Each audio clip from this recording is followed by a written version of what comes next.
You're Sherlock Holmes? Yes? Alex Dougal is my name. I must talk to you. I'm in desperate need of your advice. Well, come in, my lad. Come in. Oh, permit me to introduce my friend and colleague, Dr. Watson. Watson? Watson?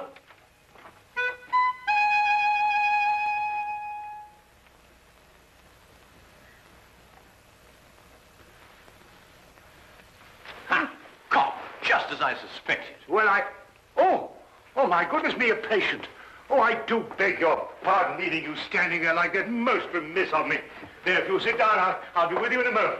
My dear doctor, Mr. Dougal is not your patient. He's come to see me. Huh?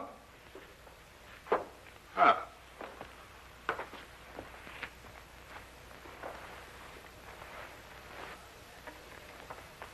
About a matter which I imagine has something to do with the injury you've sustained, eh? About a matter which might prove even more disastrous to a certain young lady if she's allowed to marry this man without somebody telling her. But on the other hand, how can I tell her when... You're jumping about rather a lot, Mr. Dougal. Mentally, of course. Yes, forgive me. I'd better begin by telling you that I'm known to most people by a name other than Alex Dougal. Yes? Aunt Lottie. Aunt Lottie?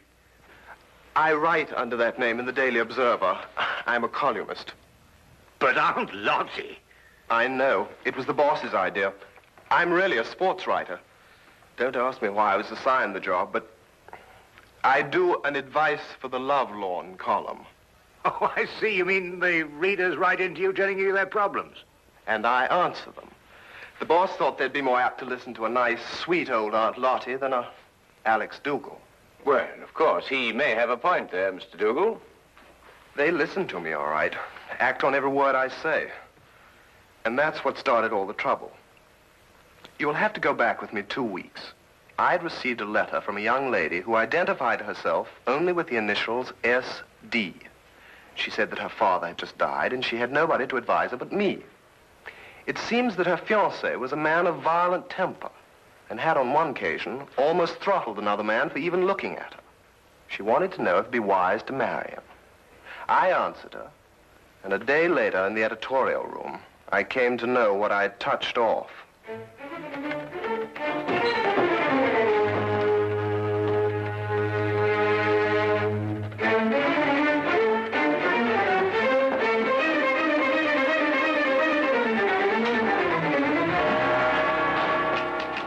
Where can I find Aunt Lottie?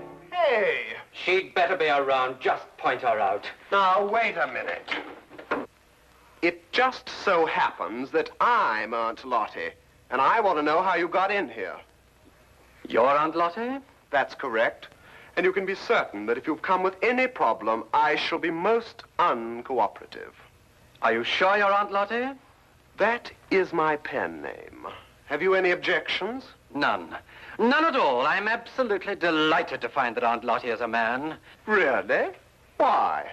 Because I would never dream of doing this to a woman.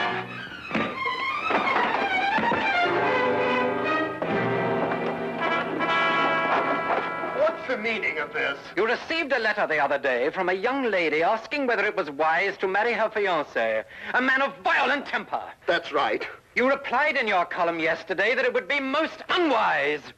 It is. But what's it got to do with you? I know. Don't tell me. You're the fiancé. Aunt Lottie, you have a lot of mending to do. Mending? In your column tomorrow, I want you to take back every word. It's impossible. My publishers would never allow it. Right, then you'll go and see her personally. Her name is Susan Deering. Her address is 116 Chatham Hills Road, Barhampton. When you get back, I shall expect to hear that she has refixed the wedding date. Now, wait a minute. You can't intimidate me. I gave her my honest advice, and I intend to stick to it. What did you say? I intend to...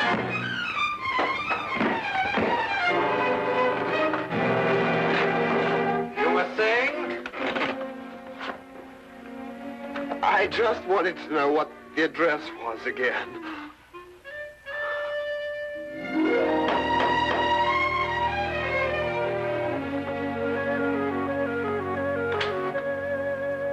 Miss Deering? I'm the housekeeper. Your name, please? Aunt Lottie. No, I have not been drinking. Come in.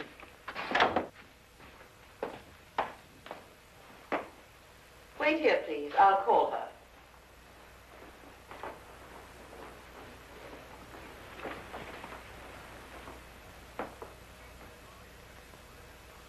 I'd hardly expected when I left London that Miss Susan Deering would be living in surroundings such as this. Most of my readers were shop girls. Girls from a modest background, anyway. But Susan Deering was an heiress. I realized this when I recognized the subject in the painting above the fireplace. He was Oliver Deering, the chemical manufacturer who 6 months ago had suffered a heart attack while pursuing his favorite sport, bicycling. He was undoubtedly her father. How do you do? How do you do? Are you really Aunt Lottie? I'm afraid so. My editor felt it would inspire more confidence than a name like Alex Dougal, which is my own. But I don't agree with your editor at all. Oh, really? I never fail to read your columns. They're always so full of wisdom and understanding. Almost like Father used to talk before he died. Well, thank you. But if I didn't think so, I never would have written to you. Never have called off my wedding. Well, as a matter of fact, that's what I came to talk to you about, Miss Deering. Do you mind if we sit down? Oh, please, yes. Here, you're hurt and I've kept you standing. Just a little accident. Nothing at all. Yet. Would you like a pillow or something? Oh, no, thank you. What bothers me more than any little ache is the advice that I gave you in my column. The advice you gave me, but every word of it was so true. It cleared up everything. Well, I felt the same thing at the time also, but after meeting your fiancé, Mr. Murdoch... You met Jack? Oh, quite by accident. He struck you. I know he forced you to come here and see me. Oh, no, not at all. Then how were you hurt? I fell down the stairs. It was an accident. Forgive me. It's quite obvious that a man like you could never be forced to do anything against his will. Well, I should hope not. But at any rate, after meeting Mr. Murdoch, I felt it my responsibility to come here and retract my original advice. Forgive me, Miss Deering. That's what I've been telling her. No one is perfect naturally, but Mr. Murdoch is eligible in every other way. He has gold mines in Africa, if that's what Tilda means. And I could be sure he wasn't marrying me for my inheritance. But, Mr. Dougal, you've never seen him when he loses his temper. Miss Deering, have you ever heard of a Dr. Freud? No. A young Viennese. He's invented a new science called psychoanalysis. He says that a temper is a perfectly healthy, normal outlet for emotions. It's quite normal. Mr. Dougal, you know so much. That's my job. I'll write to Jack immediately and tell him it's all right again. Good. And if you have a picture of the two of you, I'll see that it's published in the society page under soon to be betrothed. Mr. Dougal, what's the matter? Something happened to my back when I fell. I wonder, would you mind putting one hand on my shoulder and one in the small of my back and pull? Thank you. Mr. Dougal, you must do something about your back. When you get home tonight, have your wife rub it with liniment. I'm afraid that's not entirely possible, but I'll have the man at the club do it anyway. You mean to say that you're not married? I'm afraid not. It seems that every time I meet a girl that interests me, she's not available. But then that's life. There's always tomorrow, and, well, who knows? I might be as lucky as you and Mr. Murdoch. Now, what about that picture? I'll get it for you.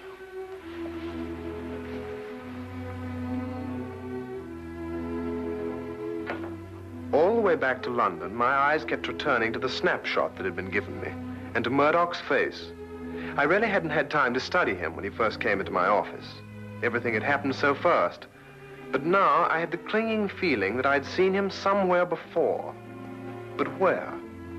And under what circumstances?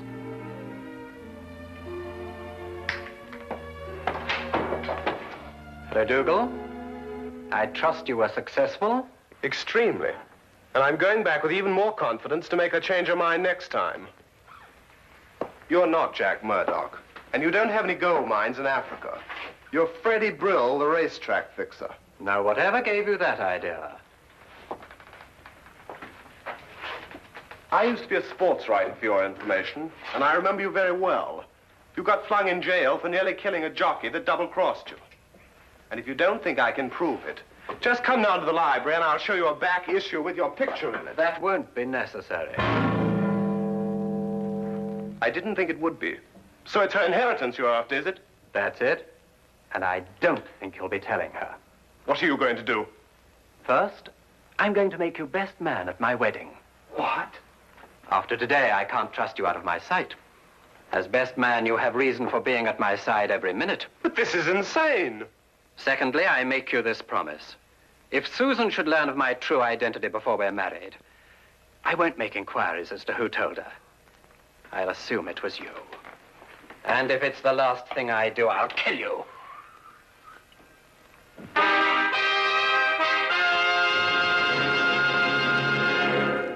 Now, we return to the case of the violent suitor. I'm always giving out advice myself, but here I am, strangely enough, asking for it.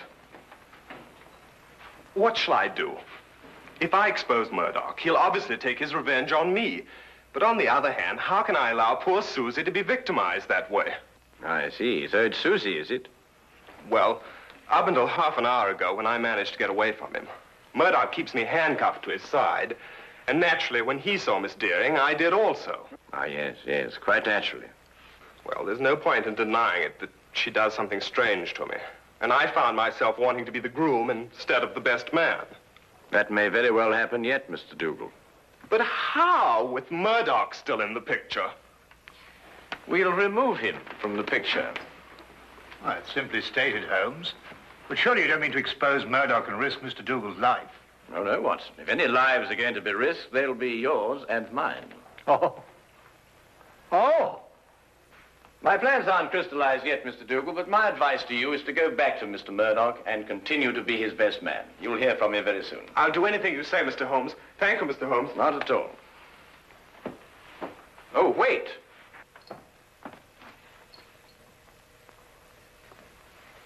It's all right. I just wanted to make certain that Murdoch wasn't waiting for you outside. Oh, thank you, Mr. Holmes. Good day. Good day. Good day.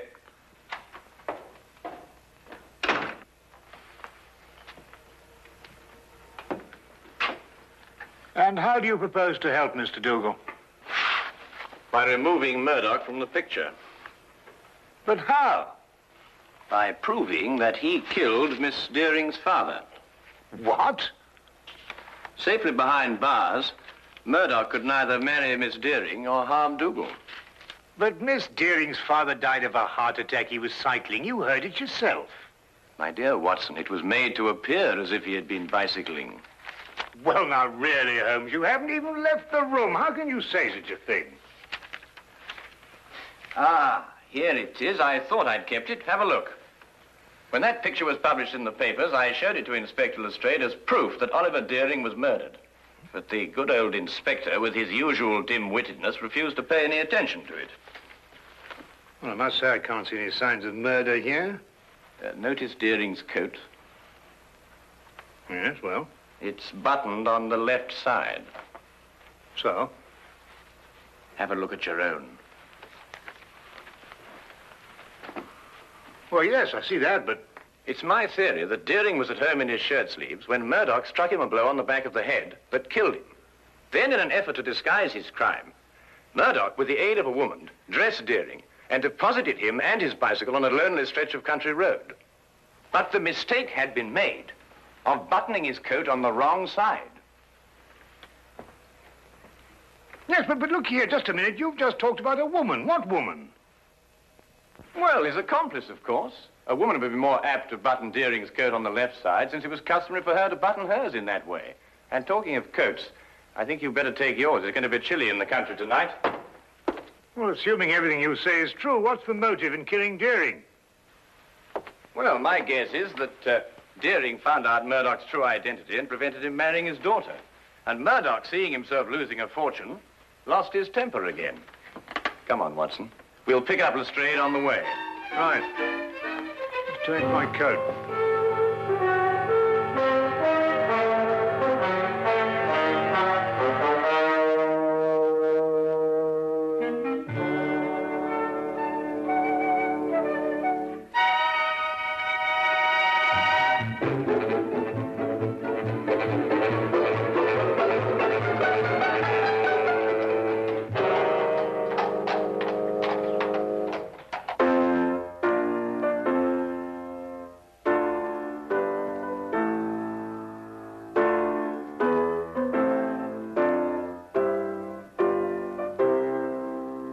Now, what's the matter?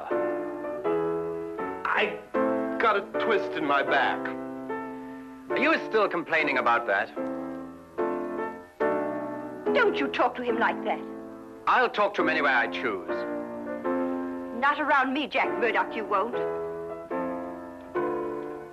Tea is served. Nothing like a nice cup of tea to relax everyone.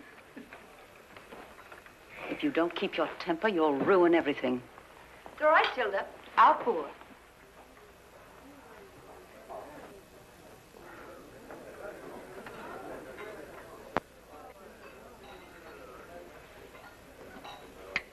Why didn't I think of it? Of course. Of course, what? The accomplice, it's Tilda. The housekeeper? Yes, it would have to be someone normally attached to the house to have been present at the murder. Tilda fits the part perfectly. She would also have to know Murdoch. And from the manner in which she's just been talking to him, that's obvious, too. Your theory sounds as wild now as it did when you first told it to me. Lestrade, give me your gun, will you? What for? Well, I'm just going to put my theory to the test. Wait a minute. Oh, don't worry, I shan't hurt anyone.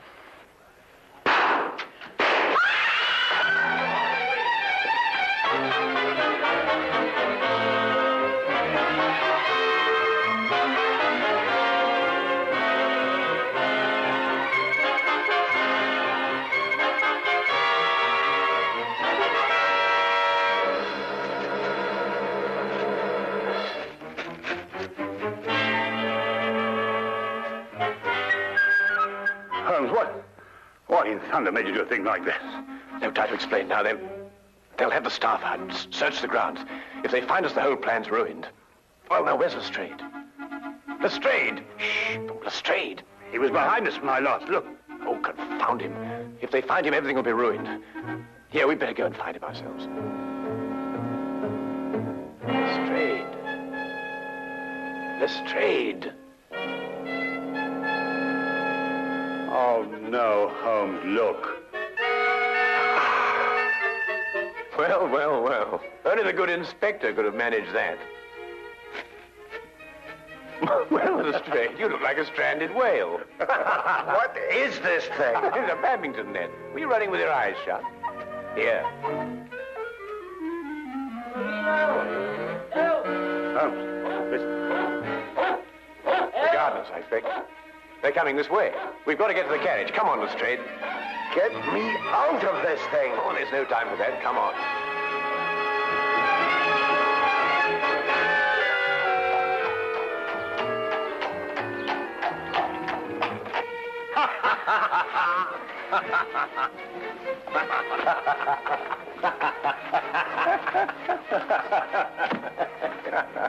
I see no item in the entire evening, Mr. Sherlock Holmes, that would prompt laughter. I'm terribly sorry, Lestrade, but I shall cherish the memory of you thrashing about on that badminton court for years to come. I wouldn't find it so amusing, Holmes, if it had been you who had torn that confounded net from its moorings. Lestrade, it was simply a question of going under it after all. And I haven't forgotten that it was your insane behavior tonight that made it necessary for us to be running at all. Yes, what were you up to, Holmes? Those shots, I mean. Yes, I assume there was a purpose. Oh, a very definite purpose, Lestrade. Those 3 bullets were bait for a trap. Odd bait, I must say. I trust it was the perfect bait for our purpose. I only hope that our delayed departure from the Deerings won't make us too late to see the trap sprung. You mean it wasn't sprung at the Deering? There were too many people there, Watson. You see, if my theory is correct, then Jack Murdoch's flat should be the place. And I wonder if we can entice this driver to go just a little bit faster. Cabby! Cabby, go as quick as you can.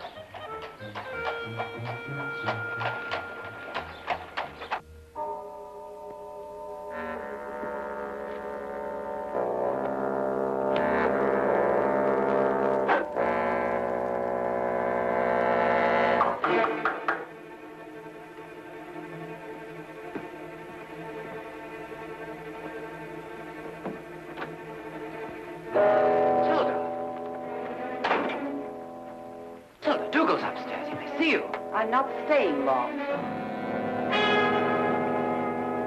What is this? I'm within 2 days of marrying Susan and grabbing a fortune for us. For yourself, you mean? You never had any intention of sharing it with me. What are you talking about? £50,000 is yours the day I'm married. Didn't I promise it to you? Yes, but your circumstances were different then. I saw you kill Mr. Deering, and you got panicky that I would run to the police. But time's gone by, and now you've found a surer and cheaper way to keep me quiet. What do you mean? Back at the house before, you had someone try to kill me. Tilda, I told you, I swear I know nothing about those shots. You could never make me believe that. There's only one person in this world who would benefit by my death, and that person is you. I'll never feel safe while you're alive. I wouldn't do that if I were you, miss. Drop that gun. You're under arrest. We heard everything you said. You were tricked, Tilda. It was the police fired those shots at you. Well, Mr. Holmes here anyway. I had a feeling it would stir things up a bit. It's an old adage that partners in crime never trust one another. Get down!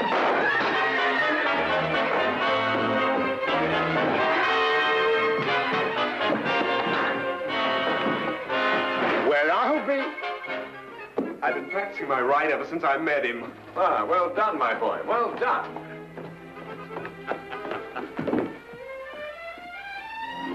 You'd better come along too, miss.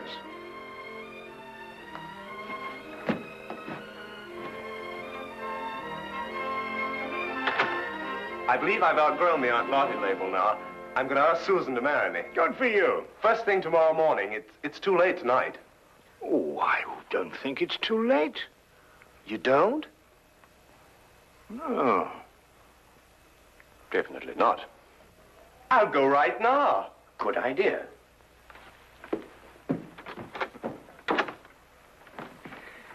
Well, Holmes, you've solved the mystery and brought two young lovers together. I think I'm going to call you Aunt Lottie. What? Oh, no, really, Watson. This time you've gone too far.